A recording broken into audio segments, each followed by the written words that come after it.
ሰዓቱ ቢረፍድም መድረስ ነው ስራው ዘግይቶ ይነሳል ፈጥሮ ግን ይደርሳል የኔማ ኢየሱስ ታምርን ያደርጋል ያስልከ ምንጩ ተጋስልከ ኢየሱስ ያስልከ ምንጩ ተጋስልከ ኢየሱስ ያስልከ ምንጩ ተጋስልከ ኢየሱስ ያስልከ ምንጩ ተጋስልከ ኢየሱስ አቤትንስ ለጋስልከ ሲከምንጩ አቤት ሕይወቴን ሞላው በበረከቱ አቤት የገባኝን ያንን ጨለማ አቤት ተንከባለለ። ሰላም የተወደዳችሁ የእግዚአብሔር ቤተሰቦች ሰላም ለእናንተ ይሁን። እንደምን ከረማችሁ? እንደምን ሰነበታችሁ? እግዚአብሔር አምላካችን የተባረከና የተመሰገነ ይሁን። ዛሬ በፊታችሁ ያለሁት 2026ን አዲስ ዓመት ከእናንተ ጋር በአዲስ መልእክት የእግዚአብሔርን ቃል ሼር በማድረግ ለማሳለፍ ነው። 2026 በጣም የተባረከ ለእግዚአብሔር የሥራ ዓመት የሆነ የወንጌልን መከር የምንሰበስብበት አዝመራውን የምናጭድበት ዓመት ነፍሳትን የምንማርክበት ሰዎችን በቤቱ ደቀ መዝሙር የምናደርግበት የክርስቶስ ቤተክርስቲያን የምትስፋፋበት የእግዚአብሔር ቃል በሀገሩ ሁሉ የሚስፋፋበት ምድራችን ህዝባችን የሚጎበኝበት ዓመት እንደሚሆን አምናለሁ። ስለዚህ ዛሬ ትልቅ አዲስ የተስፋ ቃል ይዤ ነው በፊታችሁ የቀረብኩት። መልእክቴ እንዲህ የሚል ነው። እግዚአብሔር በእናንተ ላይ የተናገረውን ስሙ የሚል ይሆናል። እግዚአብሔር አምላክ የተመሰገነ ይሁን። እግዚአብሔር በእናንተ ላይ የተናገረውን ስሙ። እግዚአብሔር ስሙ ለዘላለም የተባረከ ይሁን። እግዚአብሔርን መስማት ተቀዳሚ ምርጫችን ሊሆን ይገባል ወዳጆቼ። ዛሬም እንሰማዋለን፣ በቀጣዩ አዲስ ዓመት እንሰማዋለን፣ ከዚያም መልስ እንሰማዋለን። በሰማነው ልክ ነው ወደ አዲስ ምዕራፍ የምንሸጋገረው፣ ወደ አዲስ በረከት ውስጥ የምንገባው ወዳጆቼ። ተሻግረን የምናልፈውና የምንሄደው አምላካችንን እግዚአብሔርን በሰማነው ልክ ነው። ስለዚህ እግዚአብሔር እንዲህ አለ፣ እግዚአብሔር በእናንተ ላይ የተናገረውን ስሙ ብሎ በትንቢተ ኤርምያስ ምዕራፍ 10 ቁጥር 1 እስከ 5 ላይ ተናግሯል። እንደገና ደግሞ በትንቢተ አሞጽ ምዕራፍ 3 ቁጥር 1 እስከ 8 ተናግሯል። እንግዲህ ሙሉን የምንባቡን አውድ ለማብራራት ጊዜ ስለማይኖር እናንተ አውዱን በጥንቃቄ ልታጠኑ ትችላላችሁ። እኔ ግን ዋነኛ መልእክት የሆነውን አንኳር ሐሳብ ነው ዛሬ ለእናንተ ማስተላለፍ የምፈልገው። በመጀመሪያ እንድናነብ የምፈልገው ትንቢተ ኤርምያስ ምዕራፍ 10 ቁጥር 1 ጀምሮ ያለውን ሐሳብ ይሆናል። እናንተ የእስራኤል ቤት ሆይ እግዚአብሔር በእናንተ ላይ የተናገረውን ቃል ስሙ። እግዚአብሔር እንዲህ ይላል፣ የአሕዛብን መንገድ አትማሩ፣ ከሰማይ ምልክትም አትፍሩ። አሕዛብ ይፈሩታልና የአሕዛብ ልማድ ከንቱ ነውና። ዛፍ ከዱር ይቆረጣል፣ በሰራተኛም እጅ በመጥረቢያ ይሰራል። በብርና በወርቅ ያስጌጡታል፣ እንዳይናወጥም በችንካር በመዶሻ ይቸነክሩታል። እንደተቀረጸ አምድ ናቸው፣ እነርሱም አይናገሩም። መራመድም አይቻላቸውምና ይሸከሟቸዋል። ክፉ መስራትም አይቻላቸውምና ደግሞም መልካም ይሰሩ ዘንድ አይችሉምና አትፍሯቸው እያለ ይናገራል። በአሞጽ መጽሐፍም ላይ እንዲህ ይላል። አሞጽ 3 ከ1 እስከ 8 ሄዳችሁ ልታነቡ ትችላላችሁ። የእስራኤል ልጆች ሆይ እግዚአብሔር በእናንተ ከግብፅ ምድር ባወጣሁት ወገን ሁሉ ላይ የተናገረውን ይህን ቃል ስሙ እያለ ይናገራል ማለት ነው። እግዚአብሔር የተመሰገነ ይሁን። በተለይ እግዚአብሔር ነፃ ላወጣው ሕዝብ መናገር ይወዳል ወዳጆቼ። ለዚህ ነው ከግብፅ ምድር ባወጣሁት ወገን ሁሉ ላይ የተናገረውን ይህን ቃል ስሙ ያለው ከዚህ የተነሳ ነው። እግዚአብሔር አምላክ የተመሰገነ ይሁን። ጌታ ሆይ እናመሰግንሃለን፣ እንሰማሃለን። ጌታ አባትና አምላክ ሆይ አቤቱ ጌታ ሆይ አዲስ ሕይወት እንድንይዝ፣ የተለወጠ ሕይወት እንድንይዝ፣ ወደ አዲስ ምዕራፍ እንድንሻገር፣ ሕይወታችን ከፍ እንዲል ይህንን ቃል ልትነግረን ወድሃልና በጌታ በኢየሱስ ስም ከፍተህ እንድትናገረን በክርስቶስ ስም ጸለይኩኝ። ቃሉን የማይወድ እንዲዘራ የማይፈልግ ለቃሚ ወፍ በጌታ በኢየሱስ ስም የታሰረ ይሁን። እግዚአብሔር ሆይ ይሄ አዲስ ዓመት የበረከት የክብር የድል ዓመት እንዲሆንልን በክርስቶስ ኢየሱስ ስም ጸለይኩኝ። ምስጋና ሁሉ በሰማይና በምድር ለአንተ ብቻ ይሁን፣ በጌታ በኢየሱስ ስም አሜን። እግዚአብሔር አምላክ የተመሰገነ ይሁን። እግዚአብሔር በእናንተ ላይ የተናገረውን ቃል ስሙ ይላል እግዚአብሔር። ክብር ለእግዚአብሔር ይሁን። በተለይ ትንቢተ ኤርምያስ ምዕራፍ 10 ላይ እናንተ የእስራኤል ቤት ሆይ እግዚአብሔር በእናንተ ላይ የተናገረውን ቃል ስሙ። እግዚአብሔር እንዲህ ይላል፣ የአሕዛብን መንገድ አትማሩ፣ ከሰማይ ምልክትን አትፍሩ ብሎ ነው የሚናገረው። እግዚአብሔር በእናንተ ላይ የተናገረውን ቃል ስሙ። ክብር ለእግዚአብሔር ይሁን። አዎ እግዚአብሔር በእናንተ ላይ የተናገረውን ቃል ስሙ። የሚያዛልቀን ነገር እግዚአብሔር በእኛ ላይ የተናገረው ቃል ነው ወዳጆቼ። ይሄ ቃል የሌሎችን መንገድ እንዳንማር ይረዳናል፣ ሕይወታችንን ይለውጣል። ይሄ ቃል ደግሞ ወዳጆች ሆይ ከዚያ መልስ እግዚአብሔር ወዳየልን ወደ አዲስ ምዕራፍ እንድንሸጋገር ይረዳናል ማለት ነው። እግዚአብሔር የተመሰገነ ነው። እዚህ ጋር እንዳያችሁት እንግዲህ የአሕዛብንም መንገድ አትማሩ ብሎ መንገዳቸው ምን እንደሆነ በግልጽ አስቀምጧል።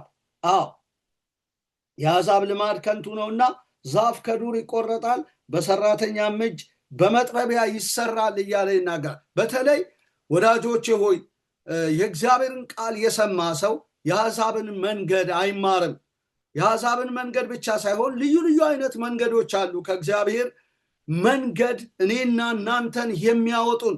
ሳናውቀው ያንን መንገድ ተምረን እዛ ልምምድ ውስጥ እንድንገባ የምንሆን በጣም ብዙዎች ነን ወዳጆች ሆይ።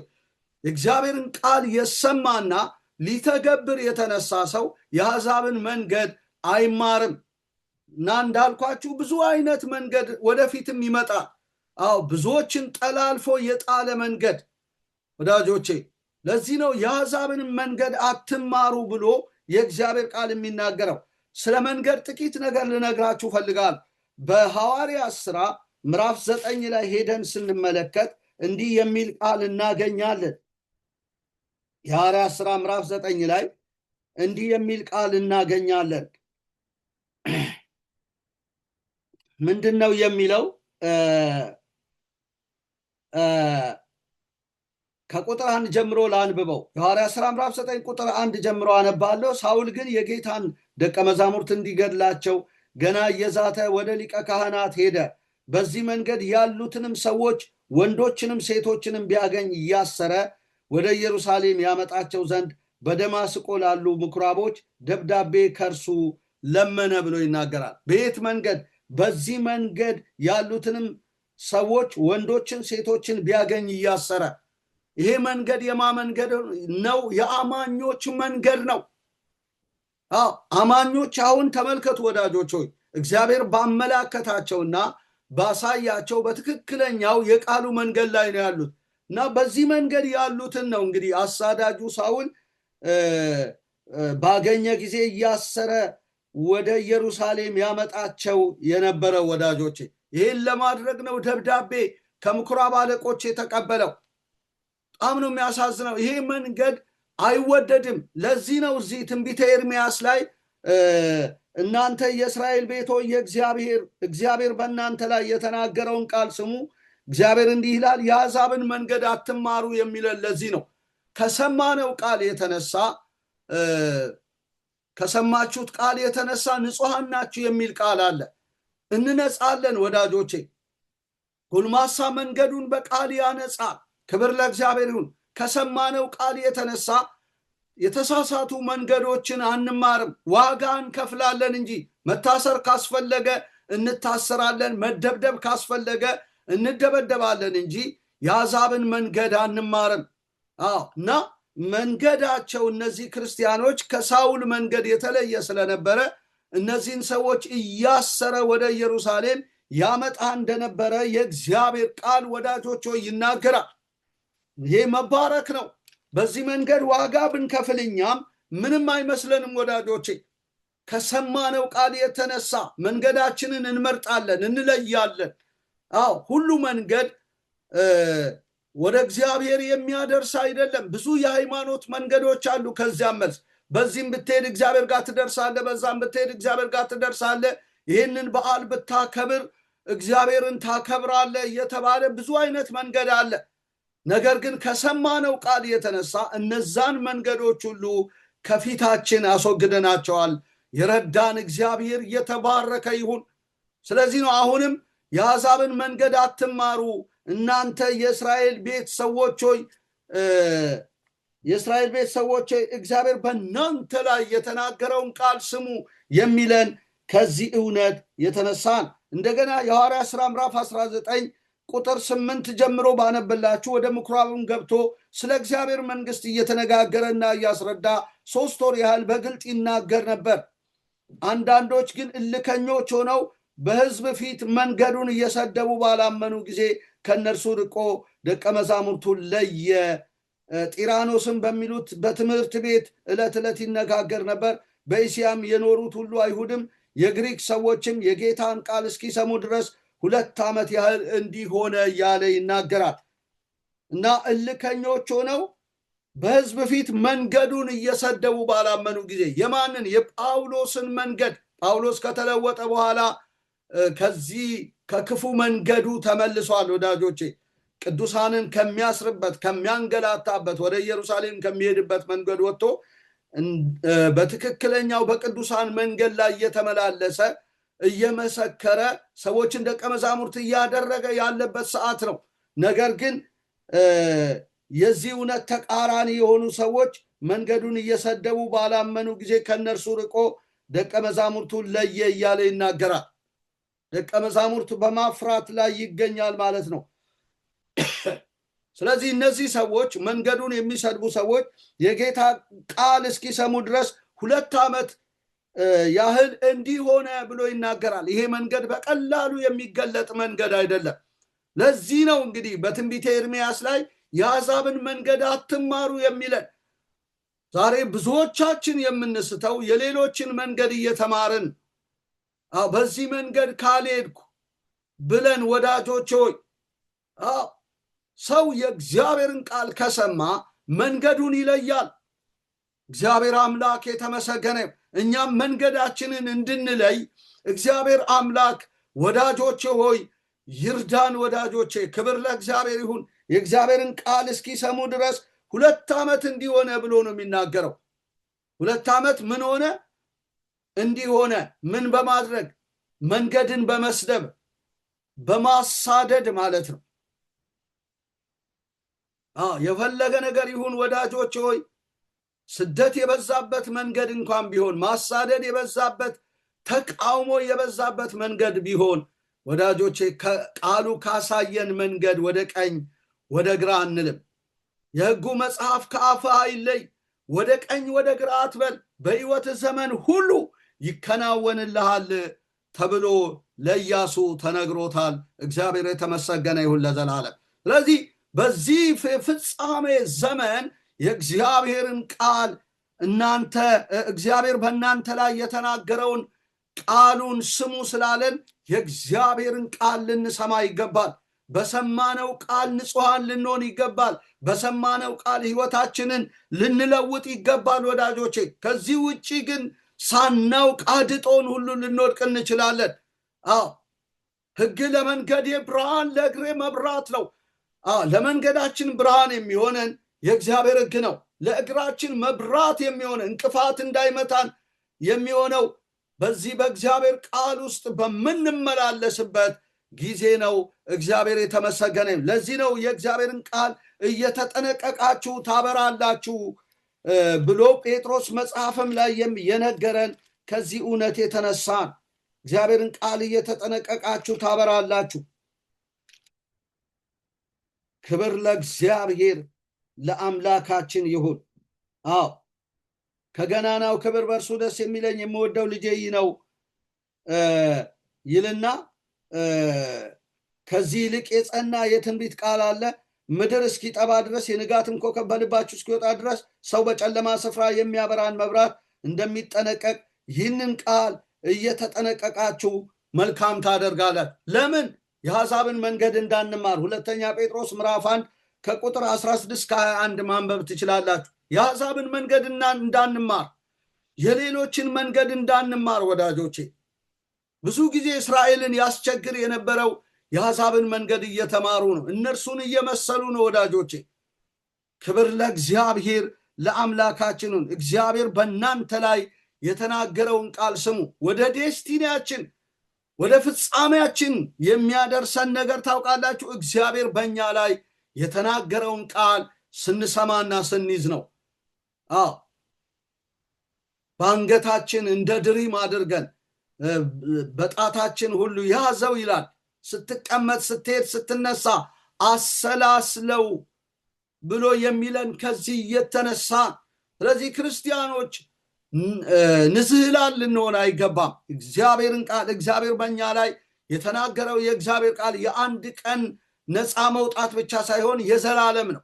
ከዚህ የተነሳ ይሄ እግዚአብሔር በእኛ ላይ የተናገረው ነገር የተናገረው ቃል ፍጻሜያችንን የሚያሳይ የሚወስን ስለሆነ ይህንን ቃል ነው የተናገረውን ቃል መስማት ያለብን። በሰማነው ቃል የሐሳብን መንገድ አንማርም፣ መንገዳችንን እናስተካክላለን፣ እናቀናለን ማለት ነው። እግዚአብሔር አምላክ የተመሰገነ። ብዙ ያቀኑ ሰዎች ነበሩ። የእግዚአብሔርን ቃል እየሰሙ መንገዳቸውን ባቀኑበት ማቅናት እግዚአብሔር ጣልቃ እየገባ በሕይወታቸው ሲረዳቸው ወዳጆቼ ተመልክተናል። እግዚአብሔር በእናንተ ላይ የተናገረውን ቃል ስሙ ነው የሚለን። ዛሬ ቃል መስማት ነው ሰዎች የተቸገሩት። በእኔ ላይ እግዚአብሔር ምን ተናገረ አይሉ። ትንቢት ነው የሚያስቀድሙት። የተለያዩ እውነት ነው፣ የጸጋ ስጦታዎችን መጠቀም አለብን። ከዚያ ይልቅ ግን የጸና የትንቢት ቃል አለን የሚለን ደግሞ በእግዚአብሔር ቃል ላይ ሕይወታችንን እንድንመሰርት ነው። እየተጠነቀቅን እንድናበራ ነው። ፍጻሜያችን እንዲያምር ነው። እግዚአብሔር አምላክ የተመሰገነ። ስለዚህ እግዚአብሔር በእኛ ላይ የተናገረውን ቃል ማናችንም አገልጋዮች ሆንን፣ ሕዝቦች ሆንን፣ ቅዱሳን ሆንን፣ የየአጥቢያ ቤተክርስቲያን ምዕመናን አማኞች ሆንን የእግዚአብሔርን ቃል ልንሰማ ይገባል። እግዚአብሔር አምላክ የተባረከና የተመሰገነ። ክብር ለእግዚአብሔር ለአምላካችን። እናንተ የእስራኤል ቤት ሆይ እግዚአብሔር በእናንተ ላይ የተናገረውን ቃል ስሙ ብሎ የእግዚአብሔር ቃል ይናገረናል። ክብር ለእግዚአብሔር ለአምላካችን ይሁን። ሌላው የእግዚአብሔርን ቃል የምንሰማው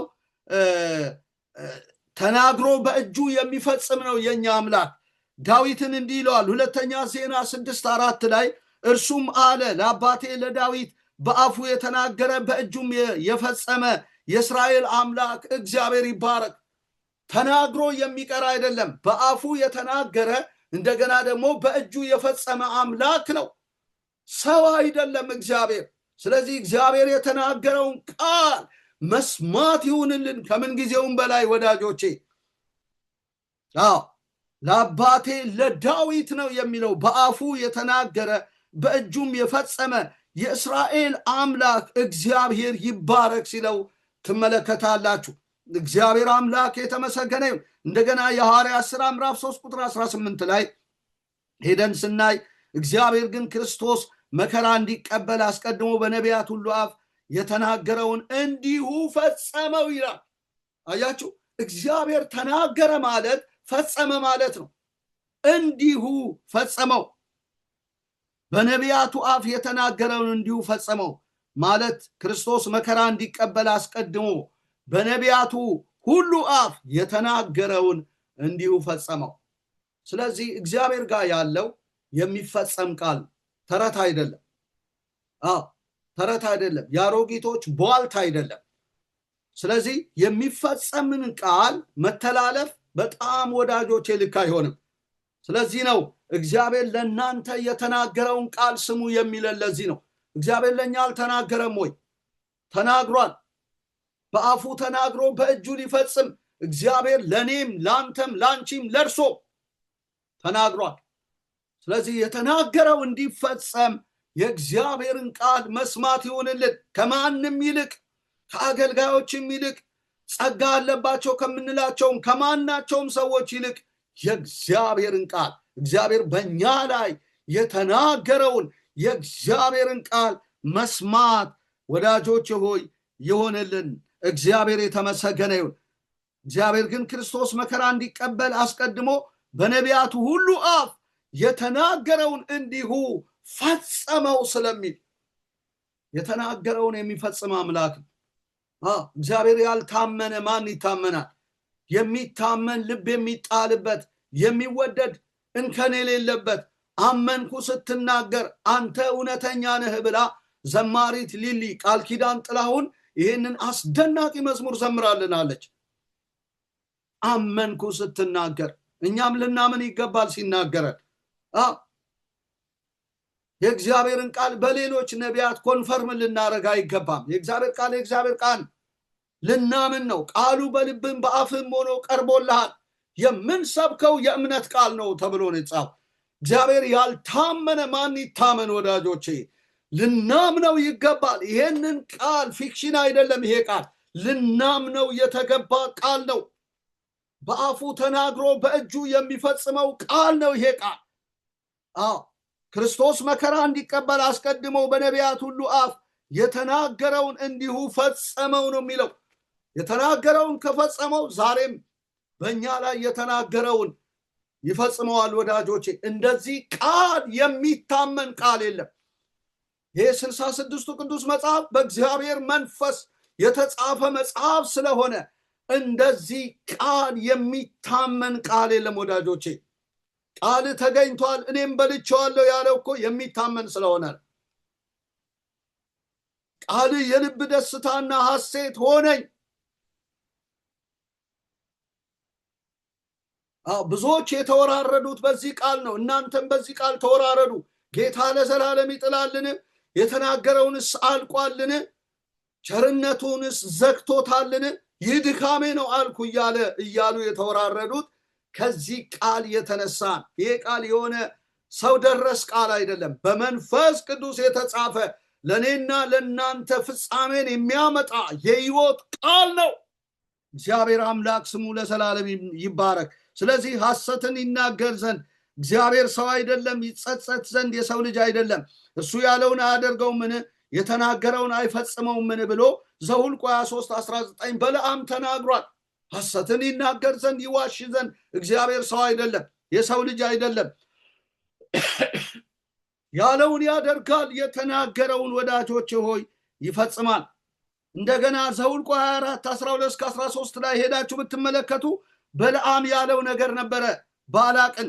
ባላቅ በቤቱ የሞላውን አለ ብርና ወርቅ ቢሰጠኝ መልካሙን ወይንም ክፉውን ከልቤ ለማድረግ የእግዚአብሔርን ቃል እተላለፍ ዘንድ አይቻለኝም አለ። ለእግዚአብሔር ቃል ክብር ሰጠ። በገንዘብ ተገዝቶ እስራኤልን ሊረግም የመጣው እኔ ያልኩን ብቻ ትላለ እስራኤልን አትረግምም ብሎ እግዚአብሔር ካስጠነቀቀው በኋላ በመልአክ እብድነቱን ከገለጸበት በኋላ ወዳጆች ሆይ እተላለፍ ዘንድ የእግዚአብሔርን ቃል እተላለፍ ዘንድ አይቻለኝም። ባላቅ በቤቱ የሞላውን ወርቅና ብር ቢሰጠኝ ክፉን ከልቤ ለማድረግ የእግዚአብሔርን ቃል እተላለፍ ዘንድ አይቻለኝም አለ። ምንኛ መታደል ነው ወዳጆቼ! የእግዚአብሔርን ቃል ከመተላለፍ ጌታ ይጠብቀን። ዛሬ ብዙ የእግዚአብሔር አገልጋዮች የእግዚአብሔርን ቃል በመተላለፍ ላይ ይገኛሉ። ለክብራቸው ለጥቅማቸው ብለው ለገንዘብ ብለው ለተለያየ ነገር። ይሄ ሰው ግን በጌታ ተምሮ የእግዚአብሔርን ቃል እተላለፍ ዘንድ አይቻለኝም፣ ክፉን ከልቤ ለማድረግ የእግዚአብሔርን ቃል እተላለፍ ዘንድ አይቻለኝም ማለት ባላቅ እስኪቆጣ ድረስ ባረካቸው እኮ ጠላቶቼን ብሎ አጨብጭበው ሂድ እስኪለው ድረስ ሄዳችሁ ማየት ትችላለች። ዘኍልቍ 21 ጀምሮ እስከ 24 ድረስ ማንበብ ይቻላል። እተላለፍ ዘንድ ለእኛንም ይርዳ። እተላለፍ ዘንድ አይቻለኝም እንዳለ አይቻለንም እንድንል ወዳጆች ሆይ እኛንም ይርዳ። ክብር ለእግዚአብሔር። ስብከት ለማሳመር ብዬ አይደለም ይሄን ምለው። ይርዳን እግዚአብሔር በሕይወት እንድንኖር የእግዚአብሔርን ቃል እንድንታዘዘው እንዳንተላለፈው ወዳጆች ሆይ ጌታ መድኃኔዓለም ያግዘን እላለሁ። ክብር ለእግዚአብሔር። ትልቁ በደል ታውቃላችሁ፣ ዝሙት አይደለም፣ መግደል አይደለም፣ የእግዚአብሔርን ቃል መተላለፍ ነው። ሰዎች የእግዚአብሔርን ቃል ከተላለፉ ሌላውን ነገር የማያደርጉበት ምንም ምክንያት የለም። ዛሬ የእግዚአብሔር ቃል ያልተከበረበት ጊዜ ነው። ሰዎች እንዳሻቸው ለገዛ ሐሳባቸው የእግዚአብሔርን ቃል እየተረጎሙ ትዊስት እያደረጉ እየተላለፉ ያሉበት ዘመን ላይ እግዚአብሔር ወደ ቃሉና ወደ መንፈሱ ይመልሳል። እንዳንተላለፍ ወዳጆች የቀረ ይቅርብን። ይሄንን ቃል በዘመናችን ሰብከን አገልግለን እንድናልፍ እግዚአብሔር አምላክ ይርዳን ወዳጆቼ። ስለዚህ ቃል እኮ ነው ብዙዎች ከመሰዊያ በታች የታረዱት፣ ብዙዎች በዚህ ቃል ምክንያት ነው የተደበደቡት፣ የፍየልና የበግ ሌጦ ለብሰው በዋሻና በምድረ በዳ የተቅበዘበዙት። ከዚህ ቃል እውነት የተነሳ ይሄ የእግዚአብሔር ቃል እንዳይሻር እግዚአብሔር አምላክ የተመሰገነና የተባረከ። ስለዚህ እናንተ የእስራኤል ቤት ሆይ እግዚአብሔር በእናንተ ላይ የተናገረውን ቃል ስሙ ያለን ለዚህ ነው። ጀስት እንድንሰማው ብቻ ሳይሆን ሰምተን እግዚአብሔር ወዳየልን ዴስቲኒ ውስጥ እንድንገባ፣ ህይወታችንን እንድንለውጥ፣ የአሕዛብን መንገድ እንዳንማር፣ እግዚአብሔርን ነገር በዘፈቀደ እንዳናደርግ፣ እንደፈለግን እንዳንሆን። ዛሬ የዛሬው አማን ዥንጉርጉር ነው ህይወቱ። ከአገልጋዩ ጀምሮ እስከ ምእመኑ ድረስ የተሽጎረጎርነን ወዳጆቼ። ለምን? የእግዚአብሔርን ቃል እግዚአብሔር ለኛ የተናገረውን የእግዚአብሔርን ቃል አልሰማንም፣ ሰምተን አቋም አልያዝንም ወዳጆቼ። የአቋም ሰዎች አይደለንም። መድረክ ስለተገኘ ብቻ የምንሰብክነን የምንዘምርነን፣ አዳራሽ ስላለን የምንዘምር እንጂ የእግዚአብሔር ቃል አቋም ያለን በጣም ጥቂቶች ነን። እግዚአብሔር ግን ይላል ለእናንተ የተናገረውን የእግዚአብሔርን ቃል ምን አድርጉ? ስሙ። ሐሰትን ይናገር ዘንድ ይዋሽ ዘንድ የሰው ልጅ ስላይደለ ያለውን የሚፈጽም ስለሆነ እግዚአብሔር ለእናንተ የተናገረውን ቃል ስሙ ብሎ እግዚአብሔር ዛሬ ወዳጆች ይናገረናል። ስለዚህ ስንቶቻችን እግዚአብሔር ለኛ የተናገረውን ቃል እየሰማን ይሆን? ስንቶቻችን በአቋም ላይ እንሆን ወዳጆቼ? መስበኩ ይቅርብን። የእግዚአብሔርን ቃል በአቋም ከያዝን በራሱ እንኮ ቀላል ነገር አይደለም ወዳጆች። የአቋም ሰው ያደርጋል የእግዚአብሔር ቃል። አለበለዚያ ምን ጥቅም አለ ወዳጆች? ዝም ብለን ብንለፈልፍ ብንናገር ምንም ለውጥ የለም። እግዚአብሔር አምላክ ስሙ ለዘላለም የተባረከና የተመሰገነ። ሌላው ልናገር የምፈልገው ነገር ምንድነው? የእግዚአብሔርን ቃል እግዚአብሔር ለኛ የተናገረውን የእግዚአብሔርን ቃል እንስማ። ፍጻሜያችን ያለው እዛ ውስጥ ነው ብያቸዋል። በአፉ ተናግሮ በእጁ የሚፈጽም እግዚአብሔር ነው ስሙ የሚለን። በአፉ ተናግሮ በእጁ የሚፈጽም እግዚአብሔር ነው። እንደገና ደግሞ የተናገረውን እንዲሁ ፈጸመው የተባለ ጌታ ነው የምንሰማው ወዳጆቼ። ስለዚህ መስሚያችን የተበላሸ ሊሆን አይገባም። የአንዳንዶች መስሚያቸው የተበላሸ እግዚአብሔርን ከመልመድ የተነሳ፣ መድረክን ከመልመድ የተነሳ፣ የእግዚአብሔርን ቤት ከመልመድ የተነሳ የብዙዎቻችን መስሚያ የተበላሸ ነው። የፈሪሳውያንን ሄዳችሁ ስትመለከቱ መስሚያቸው የተበላሸ ነበር። ለእግዚአብሔር ቃል ክብር አልነበራቸውም። ዕለት ዕለት ሕጉን ያነባሉ፣ እየተናገሩ ግን አያደርጉትምና እንደ ስራቸው አትሁኑ ተብሎ በማቴዎስ 23 ላይ ተጽፏል። እና ምንድነው ብላችሁ ችግሩ ስታጤኑ መስሚያቸው የተበላሸ ጠማሞች ናቸው ወዳጆቼ። ዝም ብለው ነው ሕጉን የሚያነቡት። በሕጉ መጽሐፍ ምን ታነባለህ ይላቸው፣ እንዲሁ አድርግ ሲላቸው ፊታቸው ይጠቁራል፣ አዝነው ይመለሳሉ። ብዙ ጊዜ ወደ ኢየሱስ የሚመጡት ለመረዳት ለማወቅ ሳይሆን ለፈተና ነበረ። ለምን? መስሚያቸው የተበላሸ ነው። በተሳሳተ ኦዲየንስ ነው የእግዚአብሔርን ቃል የሚሰሙት። ከዚህ እግዚአብሔር ያድነን ወዳጆች። ይሄ የሚመጣው እግዚአብሔርን ቤት ከመልመድና ካረጀ ህይወት የተነሳ ካረጀ ህይወት በዚህ በ2026 ዓመት ያውጣ። እግዚአብሔርን ከመልመድ ህይወት ያውጣ። እግዚአብሔርን ከለመድ ባንሰብክ ይሻላል ወዳጆቼ፣ ባንዘምር ይሻላል። በልምምድ መዘመር፣ በልምምድ መስበክ እጅግ ያስጠላል። ሪቪልድ ሆኖልን የእግዚአብሔር ቃል እንድንሰብክ እንድንዘምር እግዚአብሔር ይርዳን። እነዚህ ሰዎች በልምምድ የሚያገለግሉ ሰዎች ናቸው። ከዚህ የተነሳ መስሚያቸው እየተበላሸ ነበረ። ሉቃስ 11:53-54 ሄዳችሁ ስታጠኑ የእግዚአብሔርን ቃል እንዲህ ይላል። ይህንንም ሲናገራቸው ጻፎች፣ ፈሪሳውያን በአፉ የተናገረውን ሊነጥቁ ሲያደቡ እጅግ ይቃወሙና ስለብዙ ነገር እንደገና እንዲናገር ያነሳሱ ጀመር ይላል። ፖለቲከኞች ስለሆኑ እንዲህ ብሏል ለማለት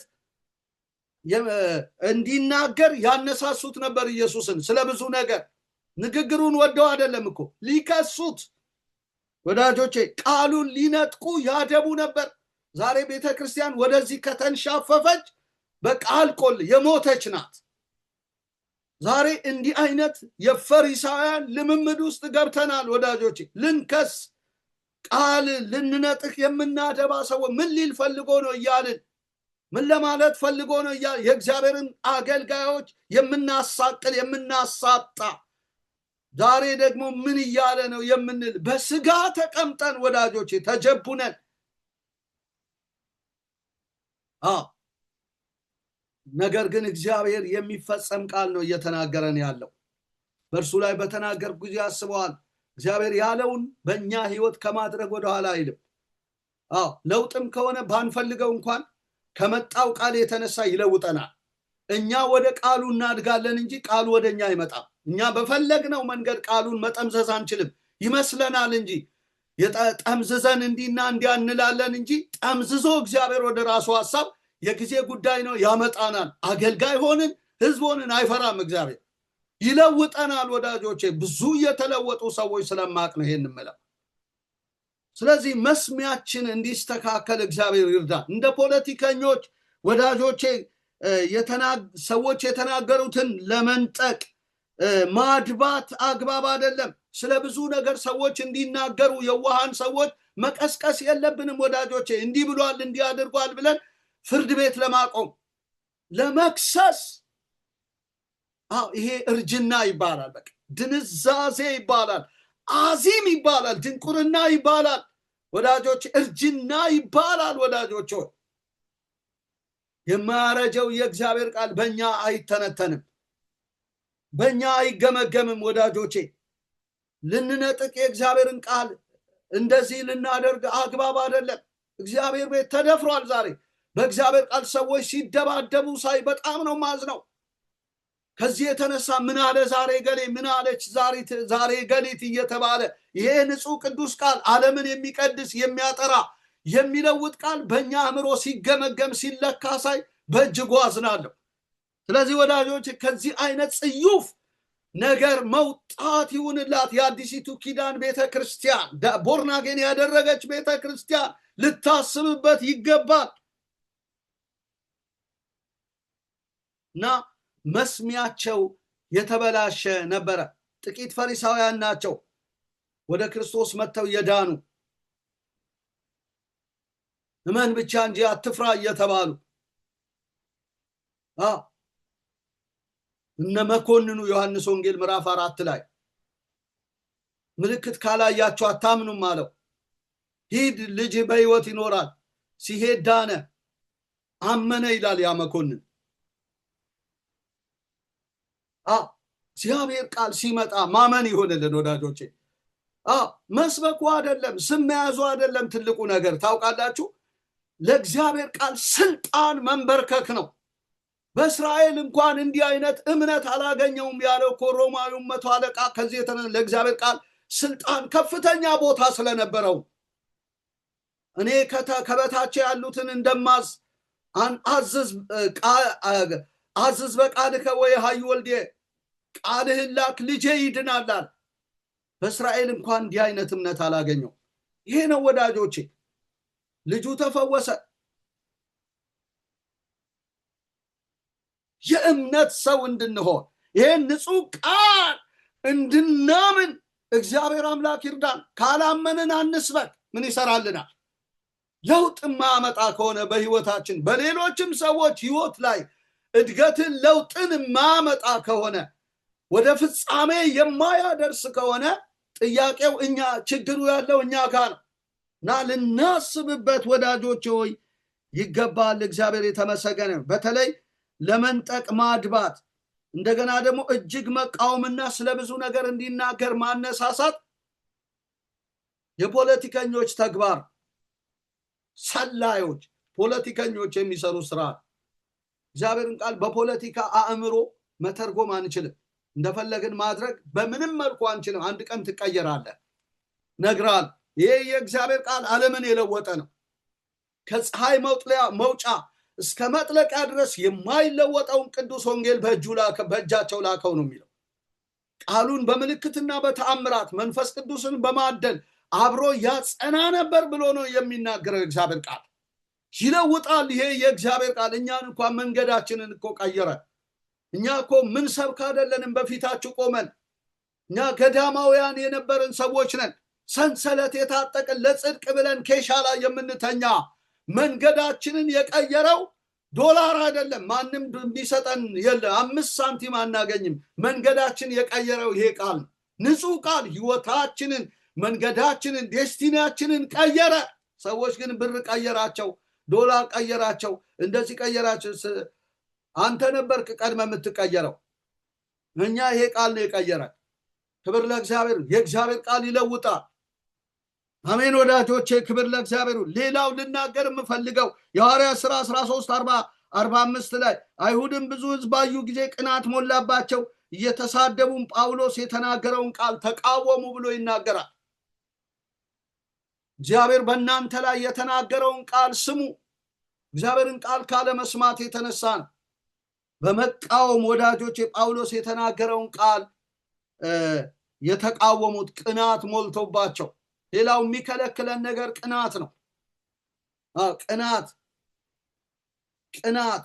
ቅናት በጣም መጥፎ ነው ወዳጆቼ። አንቅና። ክብር ለእግዚአብሔር ይሁን።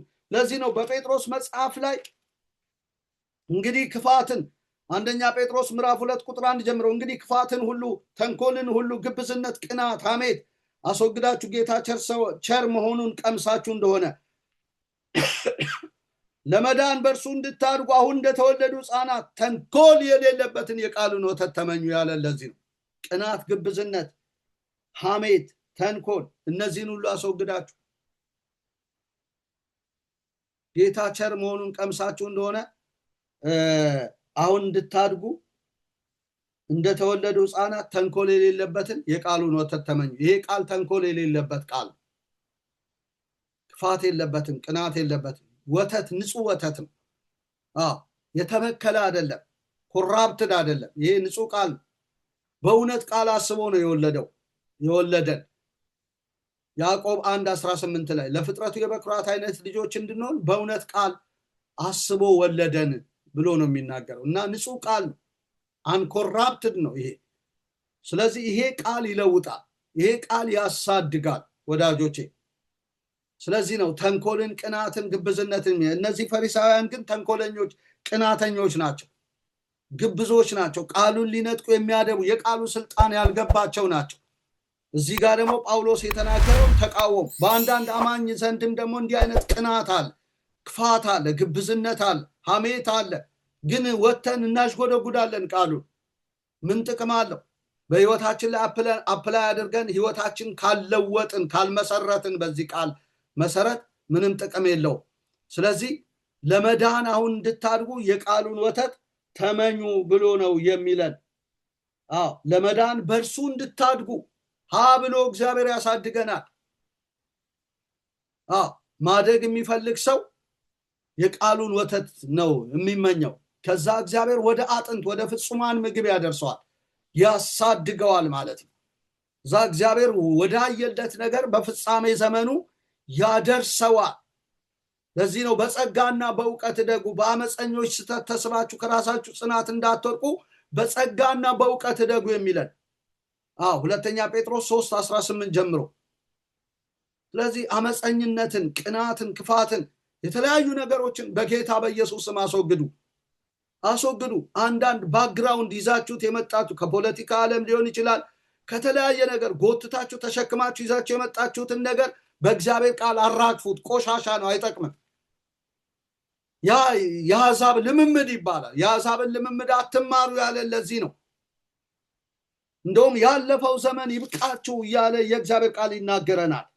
ክርስቶስ በስጋ አንደኛ ጴጥሮስ ምዕራፍ 4:1 ጀምሮ ሄዳችሁ ስትመለከቱ ክርስቶስን በስጋ ስለኛ መከራ ስለተቀበለ ከእንግዲህ ወዲህ በስጋ ልትኖሩ በቀረላችሁ ዘመን እንደ እግዚአብሔር ፈቃድ እንጂ እንደ ሰው ምኞት እንዳትኖሩ እናንተ ደግሞ ያንን ሐሳብ እንደ ዕቃ ጦር አድርጋችሁ ያዙት። እንደ እግዚአብሔር ፈቃድ እንጂ እንደ ሰው ምኞት እንዳትኖሩ ያንን እንደ ዕቃ ጦር ቃሉን ማለቱ ነው። እንደ ዕቃ ጦር አድርጋችሁ ያዙት። በስጋ መከራን የተቀበለ ኃጢአትን ትቷልና ይላል። አንዳንድ ጊዜ ኃጢአትን ለማስተው እግዚአብሔር በስጋ መከራ ወደምንቀበልበት ያስገባናል። ትልቁ የእኛን እድገት የሚከለክል ኃጢአት ነው። ኃጢአት ይባላል። ያን ቀናል ታውቃላችሁ፣ እንዳንለወጥ እንዳናድግ ክርስቶስን እንዳንመስል ይከለክለናል ማለት ነው። ስለዚህ በቀረላችሁ ዘመን እንደ እግዚአብሔር ፈቃድ እንጂ እንደ ሰው ምኞት እንዳትኖሩ እናንተ ደግሞ ያንን ሐሳብ እንደ ዕቃ ጦር አድርጋችሁ ያዙት። የቱን ሐሳብ? ይህንን የእግዚአብሔር ቃል ሐሳብ እንደ ሰው ፈቃድ ላለመመላለስ በቀረልን ዘመን። ከዛ በኋላ የአሕዛብን ፈቃድ ያደረጋችሁበት በመዳራትና በስጋ ምኞት በስካርም በዘፈንም ያለ ልክም በመጠጣት ነውርም ባለበት በጣዖት አምልኮ የተመላለሳችሁበት ያለፈው ዘመን ይበቃልና አለ። ስለዚህ ያለፈው ዘመን ይብቃን በቃ። ያዕቆብ እንደቀበረው ከቤተ ዘመዱ ወስዶ ከነ ራሄል ያንን ጉትቻ ወስዶ በሴኬም እንደቀበረውና ወደ ቤቴል እንደወጣ ለእግዚአብሔር መሰዊያ እንዳደረገ እንቅበረው። ያንን አሮጌ ልምምድ፣ የአሕዛብ ልምምድ፣ ከንቱ የሆነ ነገር ወዳጆች፣ እቋሪ የሚያደርገን ለሌሎችም መሻገትና መበላሸት አይነተኛ ምክንያት የሆነውን የባህሪ አለመለወጥ፣ የህይወት አለመለወጥ፣ ቆሻሻ ነገር በንስሐ ወዳጆች በሴኬም እንደቀበረው እኛም እንቅበረው። ያንን ነገር ቀብረን በአዲሱ ዓመት ወደ አዲስ ነገር እንሻገር። በመከራዬ ጊዜ ለሰማኝ በሄድኩበት መንገድ ከኔ ጋር ለነበረ መሰዊያን ያደርጋለሁ ብሎ ነበረ። ልብሳችሁን ለውጡ ንጹሐንም ሁኑ። ተነስተን ወደ ቤቴል እንውጣ። ልብሳቸውን ለወጡ ንጹሐን ሆኑ። ከዛ ወደ ቤቴል ሲወጡና መሰዊያ ሲያደርጉ ጠላቶቻቸው አልተከተሏቸውም ይላል። በዙሪያቸው ፍርሃት ሆነ ይላል። አይከተልህም። አይደለም ልምምድህ፣ ጠላት አይከተልህም። አብረ ከዚህ በፊት በሽርክና ታደርገው የነበረ ዛሬ በመለወጥ ምክንያት የሚናደድብህ ጠላት እንኳን የሚከታተል አይከታተልህም። ስለዚህ ልምምዶቻችን፣ አሮጌ ነገሮቻችንን በሙሉ እንቅበራቸውና ወደ አዲስ ነገር እንሻገር። ከኛ ጋር አይቀጥል። ቤተ ክርስቲያንን ያቀጨጨ የቅዱሳንን እድገት የከለከለ ቅባት የጋረደ መንፈስ የጋረደ ጸጋን ያቆመ አሮጌ አዳፋ ልምምድ ወዳጆች፣ ቆሻሻ በየቤተ ክርስቲያኑ ያለ የክርስቶስን ቤት መልክ የቀየረ ያሸተተ ያሽጎረጎረን ነገር በሙሉ ዛሬ ወደ አዲሱ ዓመት ከመግባታችን በፊት እንቅበረው ወዳጆች ሆይ፣ እናስወግደውና ወደ አዲስ ነገር እንግባ። እግዚአብሔርም ያስወግደዋል። ከዛ በኋላ እግዚአብሔር አዳዲስ ምዕራፎችን በሕይወታችን ማድረግና ማከናወን ይጀምራል። ኢየሱስ ጌታ። ስለዚህ ዛሬ ይሄን እንድታደርጉ በክርስቶስ ኢየሱስ ፍቅር እጠይቃችኋል። ቤተ ክርስቲያንን ካጫጨ፣ ካረጀ፣ ካሸበተ ነገር በጌታ በኢየሱስ ስም መውጣት ይሁንልን። ዳዊት እኔ ግን በእግዚአብሔር ቤት እንደለመለመ ወይራ ዛፍ ነኝ አለ። ለዓለምና ለዘላለም በእግዚአብሔር ምሕረት ታመንኩ። ሰው ሆኖ ማይሳሳት የለም። ነገር ግን ለዓለምና ለዘላለም በእግዚአብሔር ምሕረት በመታመን እንደ ዳዊት በእግዚአብሔር ቤት እንደለመለመ ወይራ ዛፍ መሆን ይቻላል። እግዚአብሔር ያለምልመን፣ በመንፈሳዊ ነገር ያለምልመን። ግሪን ኤሪያ ይታይብን፣ ግሪን ነገር ይታይብን። ወዳጅ የለመለመ ነገር በጸጋ ደቨሎፕ እንድናደርግ፣ በእውቀት ደቨሎፕ በለውጥ ደቨሎፕ አድርገን ወዳጆቼ የለመለመ ነገር በቃ ሰዎች ከኛ እንዳይለዩ የሚያደርግ የመዓዛ ሽታ ከውስጣችን እግዚአብሔር በዚህ በ2026 ዓመት ያውጣ። አገልጋዮች ይለምልሙ በኢየሱስ ስም። መጋቢዎች ይለምልሙ፣ ወንጌላውያን ይለምልሙ፣ የቤተ ክርስቲያን ኤልደርሶች ይለምልሙ። ከአሮጌ ነገር መውጣት ይሁን ወዳጆቼ። እኔ ልለምልም፣ እናንተ ለምልሙ። አገልግሎታችን፣ ሚኒስትሪያችን የለመለመ ይሁን እላለሁ። ተባረኩ። ወዳችኋለሁ። ፈቃዳችሁ ቢሆን ይህንን መልእክት ብዙዎች ጋር እንዲደርስ ሼር አድርጉልኝ እላለሁ። ጌታ ዘመናችሁን ይባርክ። ወዳችኋለሁ፣ ጸልይላችኋለሁ። ለዚህ ለታድሶ ሐዋርያዊ አገልግሎት ወዳጆቼ ጸልዩ። ገና ብዙ አይነት አዳዲስ ምዕራፎችን እየጠየቅን እንገኛለን።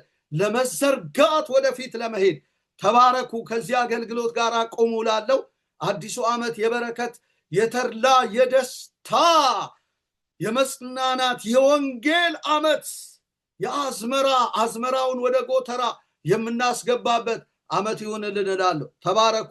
ዘመናችሁ ይባረክ። አሜን።